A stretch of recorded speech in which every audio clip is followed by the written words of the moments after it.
La croissance américaine a bondi de 4,1% sur le dernier trimestre, des chiffres qui confirment la reprise économique outre-Atlantique.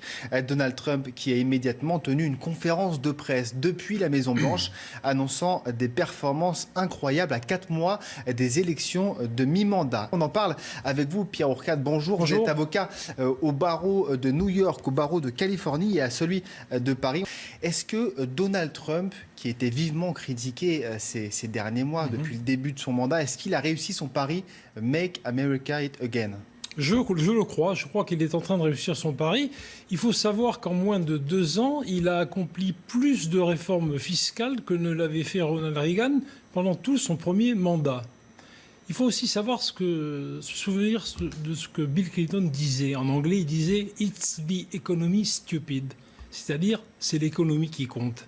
Chez les Américains, qui vont renouveler le Congrès, à savoir la Chambre des représentants dans sa totalité et le Sénat le 6 novembre 2018, c'est l'économie qui va déterminer la manière dont les Américains vont voter. Alors oui, je pense que les réformes très énergiques qu'a mené Donald Trump depuis 2 ans portent leurs fruits. Donc on parle donc de cette croissance 4,1%, mais également d'un taux de chômage au plus bas à 4%.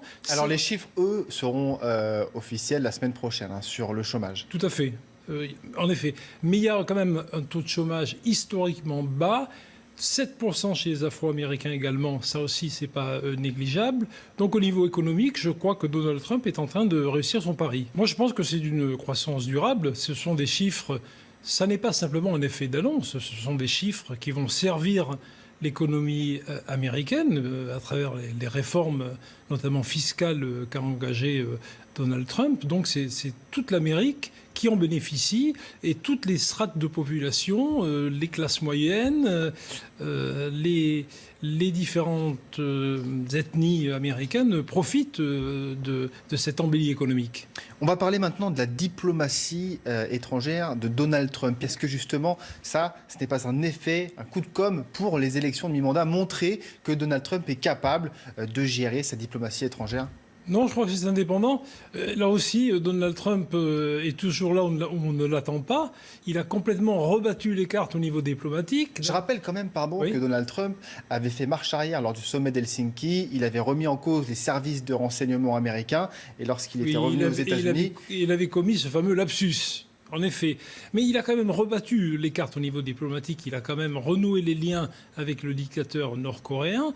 Et il apparaît normal que désormais, il veuille se rapprocher de la grande puissance économique que constitue la Russie, peut-être au détriment, d'une certaine manière, de l'Europe. Mais il veut remettre la Russie au centre des débats, ce qui apparaît là aussi comme parfaitement cohérent. Un peu comme il l'a fait avec la Corée du Nord. Comme il l'a fait avec la Corée du Nord, en effet. Merci beaucoup, Pierre Ourcade. Je rappelle que vous êtes avocat au barreau de New York, de Californie et à celui de Paris. Merci beaucoup d'avoir accepté notre invitation.